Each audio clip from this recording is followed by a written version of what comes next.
Alrighty guys, so today I'm going to be installing the Starry Night roof fiber optic kit, and I'm going to walk you through the process and show you some tips and tricks and maybe some different things that I run into that cause me some problems, so you guys could go ahead and take care of it yourself, or if you have any questions you could always ask me down in the comments. But go ahead and get started here. First off, we're going to go ahead and start by removing this plastic piece right here. All you got to do is pull on it a little bit. You hear a couple clicks. Like that. Nothing to be too concerned about.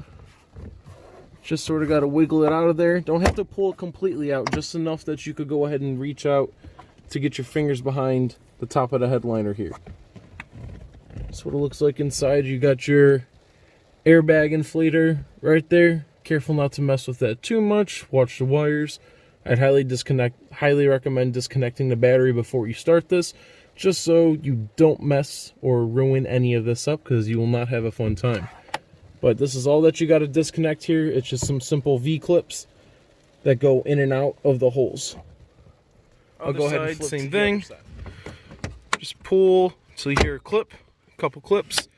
Again, driver's side, rear passenger bag air inflator, and same thing here, just enough so you can get your fingers behind and move it around. The headliner in the rear is held in by magnets and clips, the same V clips as the side plastic. We'll go ahead and take these out and start pulling the headliner down. Alrighty, moving to the next description here. So these are your clips. I was mistaken, they're not the same as the V-clips. They're little prongs that fit up right into that hole right there. And then the magnet sits right to the right of that, in that little spot right there. You got two of them on each side. There's your airbag going down the side. You got your airbag support or protection from the headliner moving around. And you got that on both sides. Up here is a cardboard shim to go ahead and keep it from moving up and down against the roof of the car, and you got the physical roof of the car up there as well. Let me focus in here. Come on, focus up. Having a hard time focusing because of the light. There it is. But there's the cardboard shim right there. Also, if you need to remove the antenna, there's your antenna connection right there. You unplug it and take it out of the bolt right there, and that'll go ahead and remove the antenna from the outside. That's really good if you have to wrap the roof a different color, or if you're putting on some different racing stripes. That'll give you a nice amount of clearance and allow you to freely work on the roof without working with any impedance from the antenna. Because it's actually raining outside. But as you start moving down, you'll start to pull it away from the side of the rubber trim. You will have to take off the plastic off of the A-pillar here to go ahead and get the rest of it out without creasing or folding the roof liner. The roof liner is a combination of fiberglass and cardboard, so it can flex a little bit, but if you flex it too much, it will crease it and ruin it. Not necessarily ruin it, but it'll not make it look as good. Same thing with this side. Remove that A-frame pillar, and you'll get access to the front of the headliner where you could finish removing it in those corners. Same thing as the rear. It just makes a couple clicks when you pull it out. You do have to give it a little bit of a nice pull. These do have the V-clips inside there as well. It looks like I got a little bug inside there. But that'll go ahead and remove that out for you. Just a couple clicks, and we'll do the same to the other side. Next step, I just played around with this one a little bit because I had a hard time figuring it out. Let me turn on my light here. You got to pop this clip out, and inside here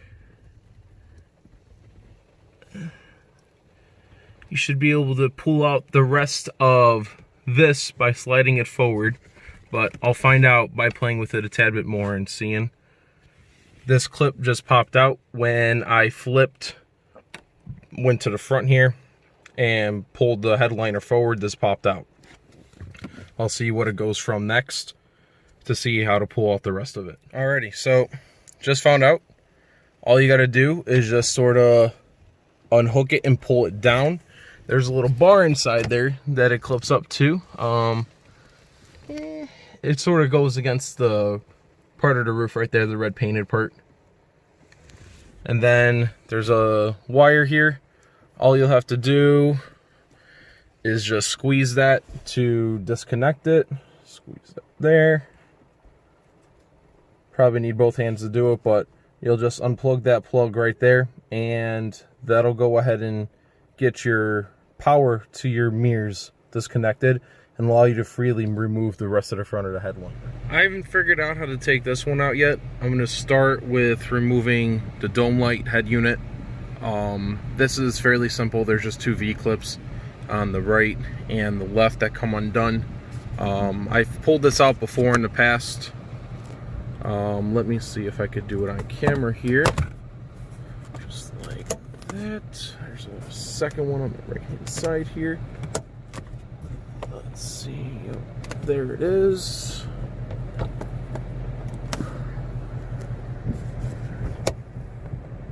It's really stuck inside there. The plastic is a little binded, so I got to get a pair of pliers to pull that out.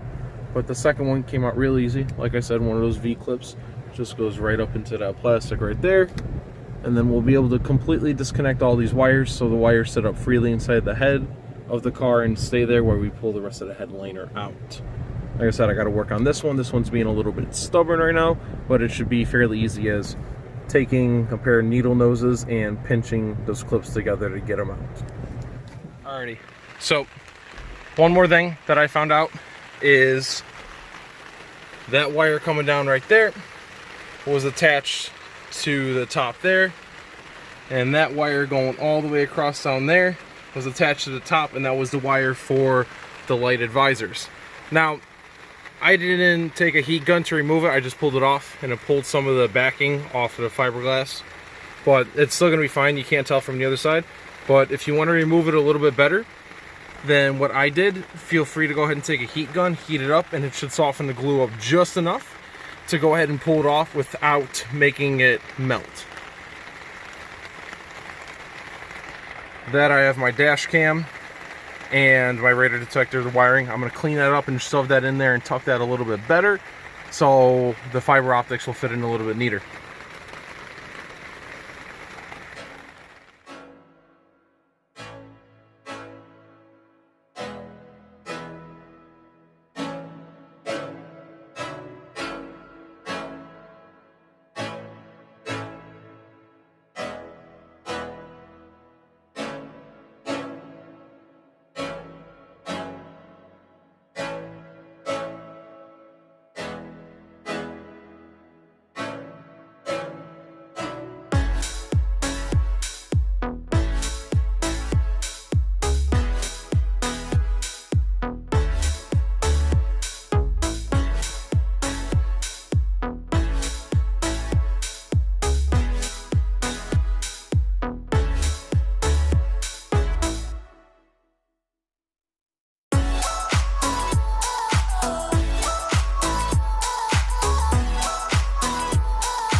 Alrighty, so you guys could go ahead and see what I'm doing exactly here. Let me turn my flash on.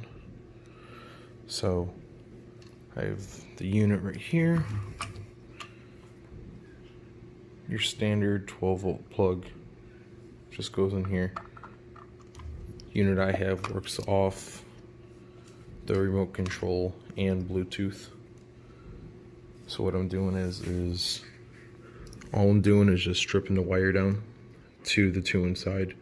I'm gonna have to check and see which one is the positive and negative, but I think positive is going to be white, negative is going to be black, and all I'm doing is just wiring it in to some male and female disconnects, so I could, if I ever have to, I could replace this whole wire a little bit easier if I ever have to. Just a little bit of a future prep. But then I'm taking some heat shrink tubing to go ahead and clean up the connections as well, so I don't have to worry about dust, dirt getting inside there or the wires breaking down over time. Everything's held in place nice and tight.